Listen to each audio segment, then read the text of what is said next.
আসসালামু আলাইকুম। আশা করি সবাই ভালো আছেন। জীবনে কিছু সময় এমনভাবে কষ্টর আঘাত হয়ে দাঁড়ায় যা বলার মতন বাইরে। আবার কিছু কষ্ট মানুষকে শেখায় যায় জীবনে অনেক কিছু যা বলার মতন বাইরে।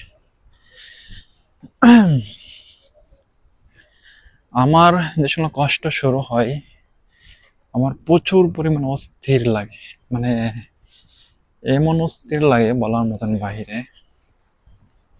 একটা হাই হতাশার মধ্যে আমি জীবনে আছি। মানে সুখেও নাই, কষ্টেও নাই, মাঝামাঝি ধরনের। সময় দিয়ে, সময় নিয়ে যাকে আমি একটা আপন করে চেয়েছি সারা জীবনের জন্য, সেই জীবন আমাকে হতাশা বানিয়ে দিয়ে গেছে অনেক পরিমাণে। হতাশা বানাইছে।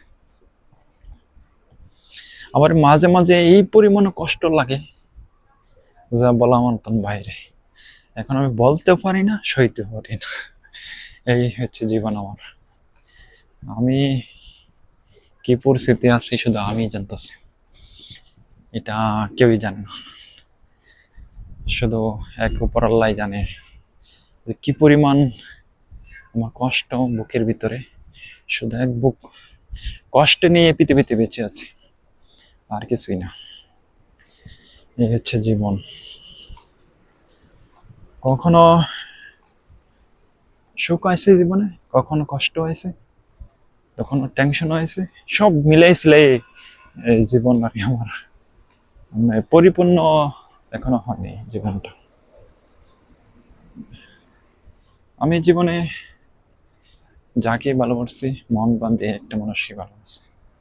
সমাজ থেকে অনেক অনেক অনেক দূরে, বহু দূরে, যা বলার মতন বাইরে। আমি এরকম চাই নাই, কেননা আল্লাহ আমার আর তার মাঝে ডিফেন্স করে দিয়েছে, একটা ফারাক ফেলেছে, দেওয়াল। এই দেওয়াল ঠেকার মতো আমার হয়নি। আল্লাহ আল্লাহ কিসের জন্য এত ই করলো সেটাও আমি জানি না, কি কারণে করলো সেটাও আমি বুঝতে পারলাম না। আমি কখনোই ভাবিনি যেটা, সেটাই জীবনে এসে একটা দুঃখ দিয়ে গেছে। অচিন পাখির মতো জীবনে এসেছিল, অচিন পাখির মতোই আবার উড়াল দিয়ে চলে গেছে। শুধু আমার আসছিল সুখ নিয়ে, আর নিয়ে গেছে কষ্ট, দিয়ে গেছে কষ্ট শুধু। এই হচ্ছে আমার জীবন। সো এটা জীবনের গতি।